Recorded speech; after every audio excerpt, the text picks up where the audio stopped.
അസ്സലാമു അലൈക്കും. വഅലൈക്കും അസ്സലാം. അങ്കിൾ ഇന്ന് എനിക്ക് ഏത് കഥയാണ് പറഞ്ഞു തരാൻ പോകുന്നത്? ഞാൻ ഇന്ന് പറയാൻ പോകുന്നത് ഹസ്രത്ത് മിഖ്ദാദ് ബിൻ അസ്വദ് അൽ ഖിന്ദി റളിയല്ലാഹു അൻഹുവിന്റെ കഥയാണ്. മാഷാ അല്ലാഹ്, അദ്ദേഹത്തിന്റെ കഥ വേഗം പറയൂ അങ്കിൾ. ബിസ്മില്ലാഹ്. ഹസ്രത്ത് മിഖ്ദാദ് ബിൻ അസ്വദ് അൽ ഖിന്ദി റളിയല്ലാഹു അൻഹു മുഹമ്മദ് നബി മുസ്തഫ സ്വല്ലല്ലാഹു അലൈഹി വസല്ലമയുടെ അനുയായികളിൽ ഒരാളായിരുന്നു. മിഖ്ദാദ് ബിൻ ആമിർ അൽ ബഹ്റാനി എന്നും അദ്ദേഹം അറിയപ്പെട്ടിരുന്നു. അദ്ദേഹം വളരെയധികം ബഹുമാനിക്കപ്പെടുന്നവരുടെ കൂട്ടത്തിൽ പെട്ടതായിരുന്നു. മിഖ്ദാദ് ധൈര്യശാലിയായ ഒരു യുവാവായിരുന്നു. ഇദ്ദേഹം ഒരു അറബി ഗോത്രമായ ബഹ്റയിൽ പെട്ടതായിരുന്നു. ചെറുപ്പമായിരുന്നപ്പോൾ അദ്ദേഹം തൻ്റെ ഗോത്രത്തിൽ നിന്നും രക്ഷപ്പെട്ടു വന്നതാണ്. മക്കയിലെത്തിയപ്പോൾ മിഖ്ദാദ് അൽ അസ്വാദ് അൽ ഖിന്ദി എന്നു പേരുള്ള ഒരു വ്യക്തിക്ക് വേണ്ടി ജോലി ചെയ്തു. അറേബ്യയിലെ ആളുകൾ ധീരവും ശക്തവുമായ പുരുഷന്മാരെ സ്നേഹിച്ചിരുന്നു.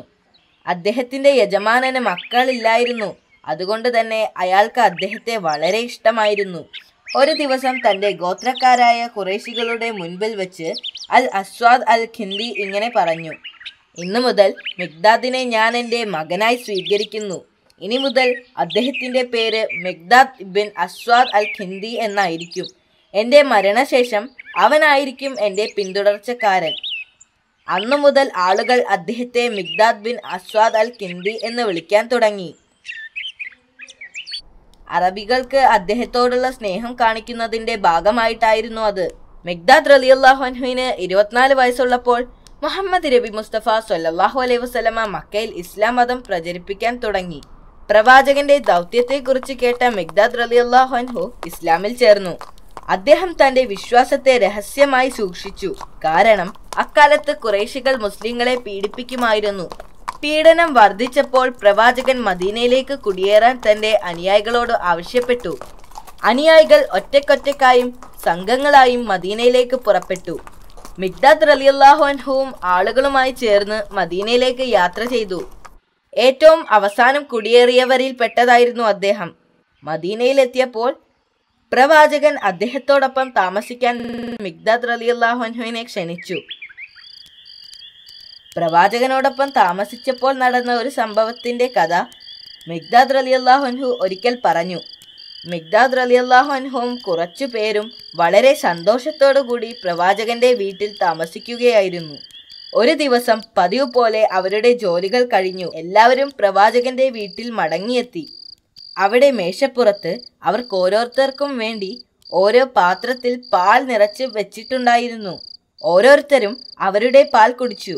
പക്ഷേ മിഖ്ദാദ് റളിയല്ലാഹു അൻഹു ആ പാല് കുടിച്ചിട്ടും വിശപ്പ് തീർന്നില്ലായിരുന്നു. അപ്പോൾ ഷെയ്ത്താൻ അദ്ദേഹത്തിന്റെ അടുത്ത് വരികയും നബി സല്ലല്ലാഹു അലൈഹി വസല്ലമയ്ക്ക് വേണ്ടി മാറ്റിവെച്ച പാൽ എടുത്ത് കുടിക്കാൻ പറയുകയും ചെയ്തു. ആദ്യം മിഖ്ദാദ് റളിയല്ലാഹു അൻഹു അത് നിരസിച്ചു. എന്നാൽ പിന്നീട് പിശാച് അയാളെ കൂടുതൽ നിർബന്ധിച്ചു. ഒടുവിൽ അദ്ദേഹം പ്രവാചകന് വേണ്ടി മാറ്റിവെച്ച പാലും കുടിച്ചു. പാല് കുടിച്ചു കഴിഞ്ഞപ്പോൾ അദ്ദേഹത്തിന് കുറ്റബോധം തോന്നി. എന്താണ് ചെയ്യേണ്ടതെന്ന് അദ്ദേഹത്തിന് അറിയില്ലായിരുന്നു. അതിനാൽ പ്രവാചകൻ വരുന്ന സമയമായപ്പോൾ അദ്ദേഹം ഉറക്കം നടിച്ചു കിടന്നു. തനിക്കുള്ള പാൽ മറ്റാരോ കുടിച്ചതായി കണ്ട നബി സല്ലല്ലാഹു അലൈഹി വസല്ലമ ഇപ്രകാരം അള്ളാഹുവിനോട് പ്രാർത്ഥിച്ചു: അള്ളാഹുവേ, എനിക്ക് ആഹാരം തരുന്നവരാരോ അവർക്ക് നീ ആഹാരം നൽകണമേ. ഇത് കേട്ടപ്പോൾ മിഖ്ദാദ് റളിയല്ലാഹു അൻഹു എഴുന്നേറ്റു. അദ്ദേഹം പ്രവാചകന്റെ വിശപ്പടക്കാൻ ആഗ്രഹിച്ചു. അദ്ദേഹം ആടുകളുടെ അടുത്ത് പോയി പാല് കറക്കാൻ തീരുമാനിച്ചു. കുറച്ചു മുൻപ് പാൽ എടുത്തിട്ട് പോലും ആടിന്റെ അകിട് നിറഞ്ഞു നിൽക്കുന്നത് അദ്ദേഹത്തിന്റെ ശ്രദ്ധയിൽപ്പെട്ടു. അദ്ദേഹം ആ പാൽ പ്രവാചകന് നൽകി. പ്രവാചകൻ വയറ് നിറയെ പാല് കുടിച്ചു. എന്തൊരത്ഭുതം! എന്നിട്ടും ധാരാളം പാൽ അതിൽ അവശേഷിക്കുന്നുണ്ടായിരുന്നു. ബാക്കി വന്ന പാൽ മിഖ്ദാദ് റളിയല്ലാഹു അൻഹു കുടിക്കുകയും തന്റെ വിശപ്പടക്കുകയും ചെയ്തു. അത് അള്ളാഹുവിൽ നിന്നുള്ള ഒരു അത്ഭുതം തന്നെയായിരുന്നു. മിഖ്ദാദ് റളിയല്ലാഹു അൻഹു പ്രവാചകന്റെ ബന്ധുവാണെന്നുള്ള ബഹുമതിയും അദ്ദേഹത്തിനുണ്ടായിരുന്നു. കുറച്ചു കാലത്തേക്ക് വിവാഹിതനാകാൻ ബുദ്ധിമുട്ട് അനുഭവിച്ച അദ്ദേഹം പിന്നീട് പ്രവാചകന്റെ ബന്ധുവിനെ വിവാഹം കഴിച്ചു. അങ്ങനെ അവർ ബന്ധുക്കളായി തീർന്നു.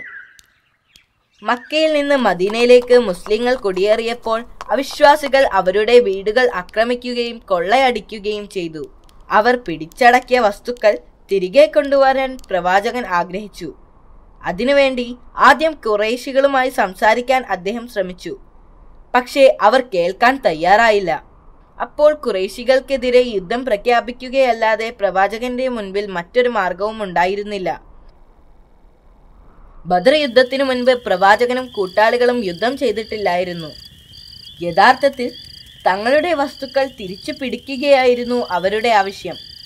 പക്ഷേ ഖുറൈശികളുടെ നേതാവ് അബൂ സുഫിയാൻ മുസ്ലിങ്ങൾക്കെതിരെ യുദ്ധം പ്രഖ്യാപിക്കുകയായിരുന്നു.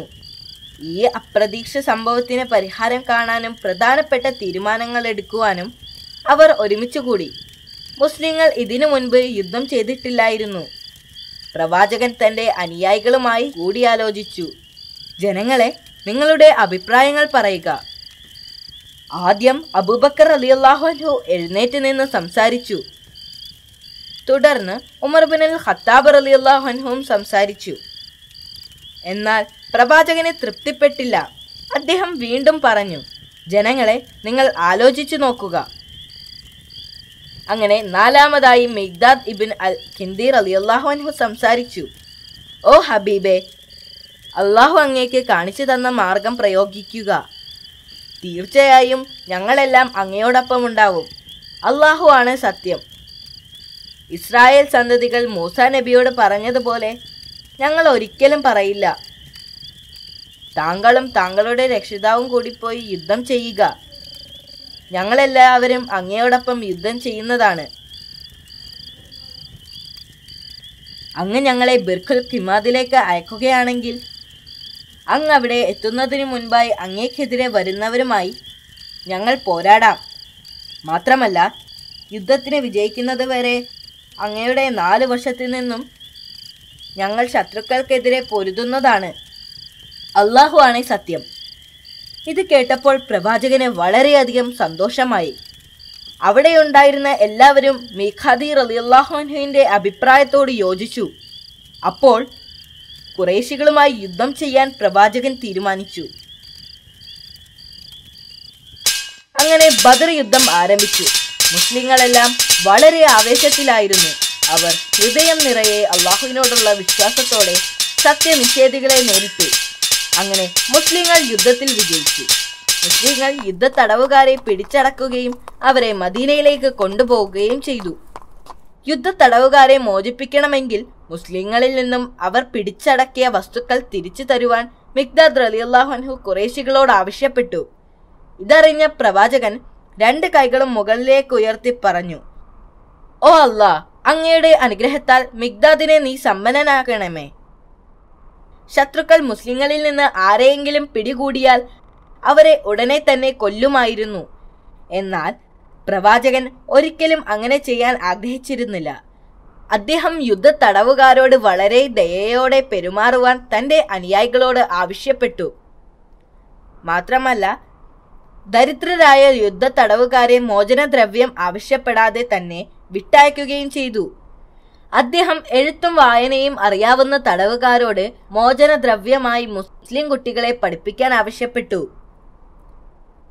ഇതുപോലെ ഉഹദ് യുദ്ധം അടക്കമുള്ള നിരവധി യുദ്ധങ്ങൾ മുസ്ലിങ്ങൾ ചെയ്തിരുന്നു. ഉഹദ് യുദ്ധം മുസ്ലിങ്ങൾക്ക് ഒരു പാഠമാണ്. അവർ അതിൽ നിന്നും ധാരാളം കാര്യങ്ങൾ പഠിച്ചു. എന്ത് വില കൊടുത്തും പ്രവാചകനെ അനുസരിക്കണമെന്നും അവർ പഠിച്ചു. കാരണം പ്രവാചകനെ അനുസരിക്കുന്നത് വിജയവും നിഷേധിക്കുന്നത് പരാജയവുമാണെന്ന് അവർ മനസ്സിലാക്കി. മിഖ്ദാദ് ബിൻ അസ്വാദ് റളിയല്ലാഹു അൻഹു അള്ളാഹുവിലും അവന്റെ പ്രവാചകനിലും അടിയുറച്ച് വിശ്വസിച്ചിരുന്നു. അതുകൊണ്ടാണ് അദ്ദേഹത്തെക്കുറിച്ചും മറ്റു ചില അനുയായികളെക്കുറിച്ചും പ്രവാചകൻ മുഹമ്മദ് മുസ്തഫ സ്വല്ലല്ലാഹു അലൈഹി വസല്ലമ ഇങ്ങനെ പറഞ്ഞത്, 4 പേരെ സ്നേഹിക്കുവാൻ അള്ളാഹു എന്നോട് കൽപ്പിച്ചിരിക്കുന്നു. അവൻ 4 പേരെയും സ്നേഹിക്കുന്നു എന്ന് എന്നോട് പറഞ്ഞു. അലി റളിയല്ലാഹു അൻഹു, അൽ മിഖ്ദാദ് റളിയല്ലാഹു അൻഹു, അബൂ സർ റളിയല്ലാഹു അൻഹു, സൽമാൻ റളിയല്ലാഹു അൻഹു എന്നിവരായിരുന്നു ആ 4 പേർ. പ്രവാചകൻ വഫാത്തായപ്പോൾ ദിവസങ്ങളോളം അദ്ദേഹം വളരെയധികം ദുഃഖത്തിലായിരുന്നു. മിഖ്ദാദ് റളിയല്ലാഹു അൻഹു ആളുകളെ പരിശുദ്ധ ഖുർആൻ പഠിപ്പിച്ചിരുന്നു. അദ്ദേഹത്തിന്റെ ഖുർആൻ പാരായണം ഷാമിൽ മുഴുവൻ പ്രശസ്തമായിരുന്നു. അദ്ദേഹം മരണം വരെ തന്റെ മതത്തോട് വിശ്വസ്തത പുലർത്തിയിരുന്നു. ഏകദേശം 90 വയസ്സുള്ളപ്പോൾ ദമാസ്കിൽ വെച്ച് അദ്ദേഹം വഫാത്തായി. ഹസ്രത്ത് മിഖ്ദാദ് ബിൻ അസ്വാദ് അൽ കിന്ദി റളിയല്ലാഹു അൻഹുയുടെ ഖബറിടം ഇന്നത്തെ ദമസ്കസിന്റെ കേന്ദ്രത്തിലേക്കുള്ള പാതയിൽ സിനാബിയയിൽ നിന്ന് 5 മൈൽ അകലെയാണ്. മാഷാ അല്ലാ, അദ്ദേഹം ശരിക്കും വളരെ വിശ്വസ്തനായ ഒരു സഹാബിയാണ്. അത് ശരിയാണ്. അടുത്ത ദിവസം ഞാൻ മറ്റൊരു കഥ പറഞ്ഞു തരാം. താങ്ക്സ്. മാസ്സലാമ യൂസുഫ് അങ്കിൾ. അള്ളാഹു നിന്നെ അനുഗ്രഹിക്കട്ടെ. മാസ്സലാമ അബു.